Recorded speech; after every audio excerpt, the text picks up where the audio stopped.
A very good morning to all students and welcome to my class Edufly JNEET.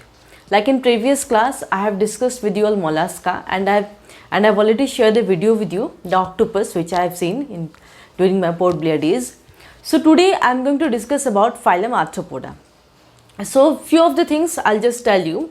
Arthropoda is the largest phylum. See, 2/3 of the population of the species are from arthropods itself.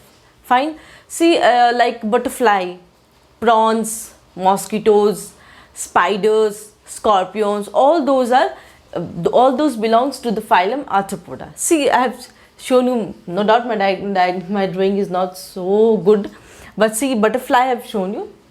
Very basic example I have given you in case of Arthropoda. Fine. See, these two are the very important point you have to remember from NEET point of view. And now let's go to general characteristics. What are the habit and habitat? What are the germ layers and everything we'll discuss. Fine. Habit and habitat. They exist both in aquatic form. They'll exist in the terrestrial form, or they are free living, or they may be parasite itself. Fine. So these are about habit and habitat. What about symmetry? How their body symmetry? They are bilateral symmetrical. See, I'll show you the example of butterfly itself. If you cut the butterfly in two halves, that will divide into two equal halves. So that is bilateral symmetry. So we can say that the members of this phylum, that is Arthropoda, the species are bilateral symmetrical. Fine. Next is body symmetry is done. Level of organization is from now, not from now, from before itself. I've told you, since we'll go to the advancement over the organisms, so they have organ system level of organization. Next is germ layers. Since advanced animals hai, so they'll have triploblastic, means ectoderm, mesoderm, endoderm. 3 germ layers will exist in case of this type of organisms. Next is coelom. In case of coelom, true coelom is present in case of arthropod. That means they have true coelom. True coelom को क्या कहते हैं? They are coelomates. They are coelomates. So true coelom होता है इनमें, और सबसे largest phylum होता है एनिमल किंगडम का वेरियम वेट. बहुत सारे पॉपुलेशन होते हैं, बहुत सारे जो स्पेसिस होते हैं आर्थ्रोपोड से ही आते हैं. 2/3 आप देख लीजिए, 2/3 of the species on the earth are arthropods. Fine. So will see some more important characteristics of this phylum. So now we'll see about the body form in case of arthropods. See, the body is covered by a hard shell, that is exoskeleton. I told you in previous mollusk itself, that is made up of chitin. Very important, remember from NEET point of view, chitin. Fine. What did this do? That chitinous exoskeleton is the main property in case of arthropods. What's the function? Function is that it provides support and protection to the body. That is, that internal organs are being supported and provide protection to the internal organs of the body in case of arthropods. Fine. Next is the body of arthropods. In how much part the body is divided? 3 parts: anterior head, then posterior, middle is thorax, and the posterior is abdomen. And these three regions, head, thorax and abdomen, will divide into segments, and that will make the body segmented. तो जितने भी organisms आप arthropoda में देखोगे वो सब segmented ही होते हैं. बॉडी में ऐसे ऐसे segments होते हैं. this जितने भी organisms देखोगे आप, spider को ही ले लो, a very common example, आप हर जगह देखते हो घर पे, है ना. तो क्या है कि उनका जो बॉडी है segmented है. क्या होता है? हेड है, थॉरिक्स है, एब्डोमेन है. 3 पार्ट्स में डिवाइड होता है. Fine. Arthropoda is known as the jointed appendages कहते हैं इनको. जॉइंटेड, इसका मतलब होता है joint. Fine. Apoda means appendages. Fine. तो इसको क्या कहते हैं? Jointed appendages. That is the characteristic feature of arthropods. Arthropods होने के लिए this is the very important feature in case of arthropods, jointed appendages. Fine. So this is all about body form. कैसे होता है, इंटीरियर हेड में क्या होता है और उसके क्या क्या ऑर्गन्स होते हैं, I will discuss with you all. So this is about body form and there characteristics. क्या क्या होता है बॉडी फॉर्म में, जॉइंटेड अपेंडेजेस किसको कहते हैं. ठीक है. So we'll see the next point. So now let's see about the functions of the body form, that is head appendages. Head का क्या है? हेड में 3 पार्ट्स है, सिंपल आई है, कंपाउंड आई है, फाइन, एंड एंटेना है. Next, compound eye में क्या होता है? They have smaller units that is called ommatidia, और उस ऑमनेटिडिया के थ्रू उसमें लेंस होता है, उसी लेंस के through they can capture the image and they will be able to see. देख सकते हैं कंपाउंड आई क्या होता है, उसमें स्मॉलर यूनिट्स, किसको कहते हैं?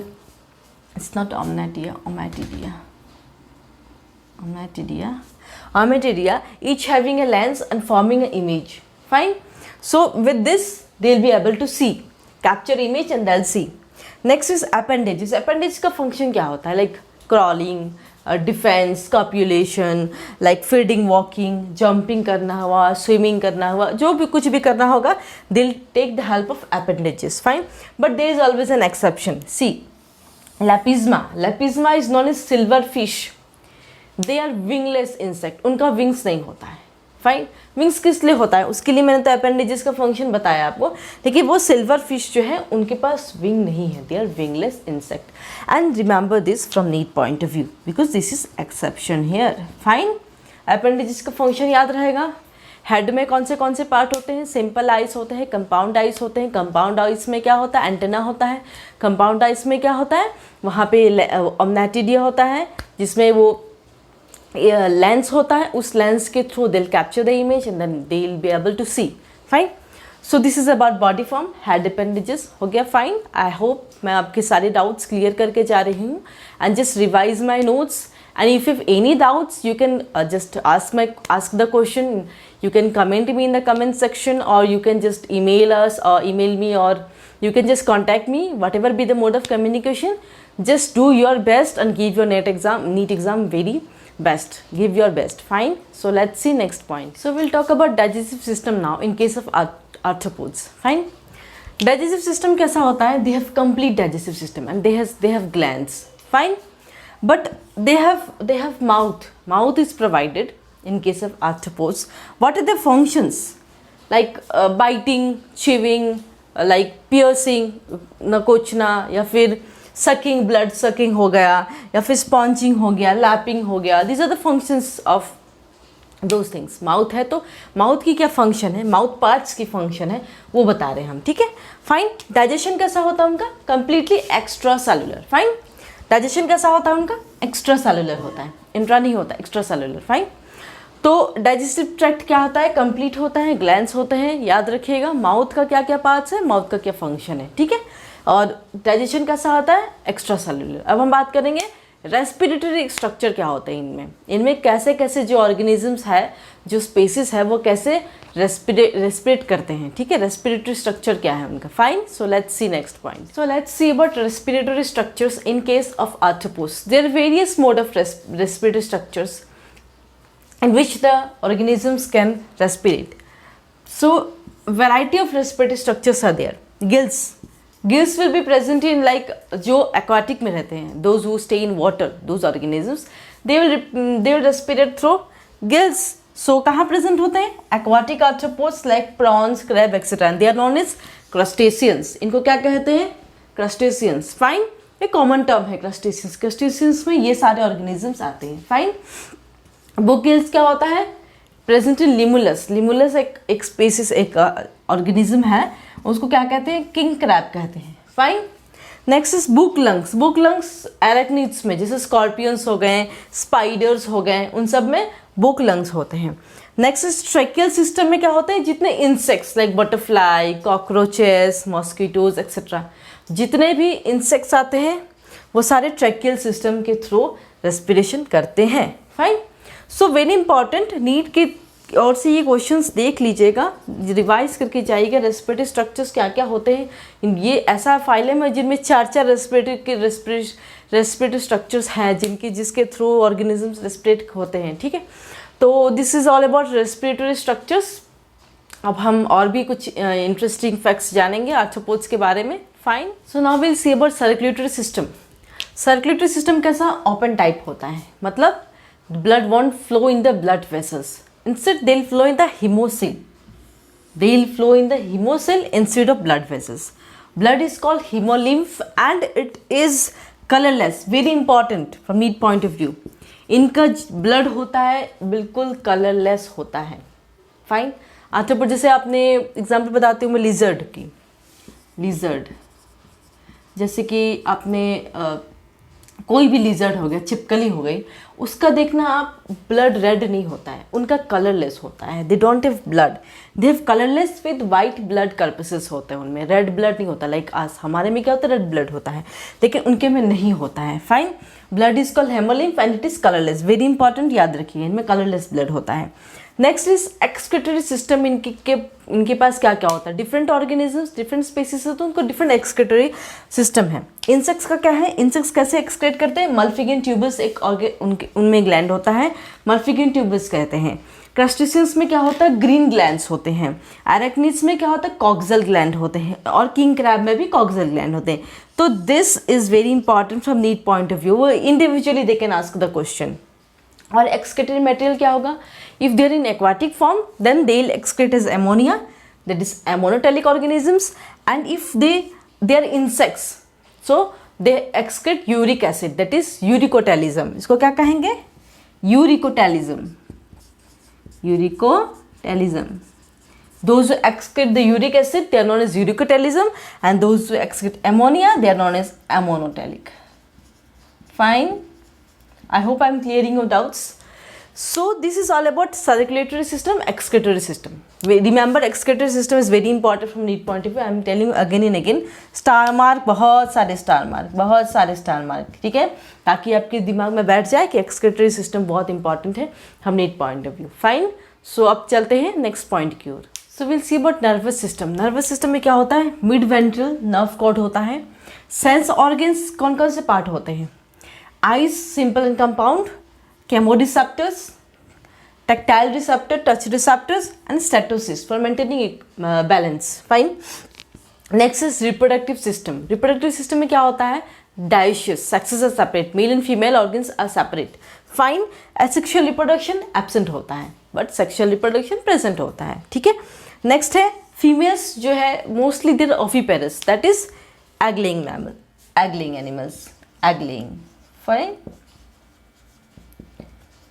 They don't give birth to the young ones, they lay eggs, and then from that eggs the new individuals come out, or the new born baby come out। Fine. तो nervous system हो गया, reproductive हो गया, fertilisation देख लेते हैं, development कैसा होता है, लार्वे क्या होते हैं। So and at the end will see the, now let's see about fertilisation in case of arthropods. Fertilisation क्या होता है, इंटरनल होता है। In all land forms they have internal fertilisation, but in some case, in very few cases external fertilisation do exist. कुछ cases में very rare है external fertilisation. Development क्या होता है, लाइफ हिस्ट्री जो उनका होते हैं, पहले लार्वल स्टेजेस होता है and then with the help of metamorphosis they will become adult. Fine. तो ये जो है ना रेगुलर है, this is a larval stage of mosquito, this is the larval stage. Fine। And from this larva this will completely develop into mosquito। beetle का क्या है, grub, this is the larval stage। housefly का क्या है, maggot is the larval stage of housefly। and butterfly का क्या है, caterpillar होने के बाद वो adult हो जाता है, that is adult butterfly हो जाता है।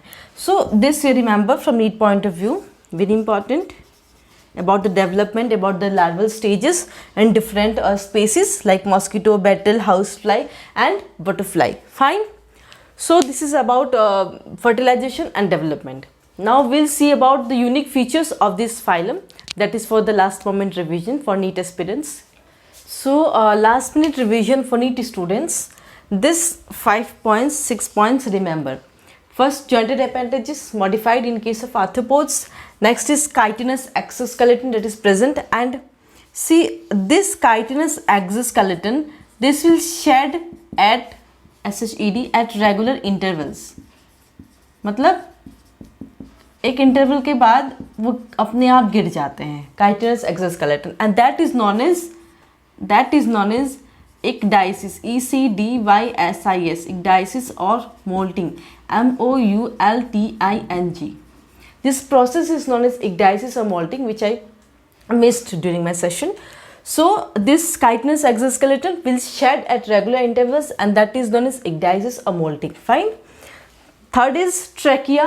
Maximum cases they have trachea for respiration. In majority of cases, compound eyes, which is very important characteristics of this phylum. Then Malpighian tubules for excretion. In majority of cases they have Malpighian tubules, and cilia and flagella are absent. So this is for the students, those who are preparing for the NEET exam, and this is last minute revision. You just revise these notes and go to the exam. So this was all about phylum Arthropoda. All the important characteristics I have discussed with you. So in the next class I'll teach you about phylum Echinodermata. Fine. So with this I'll conclude my class today. So thank you so much.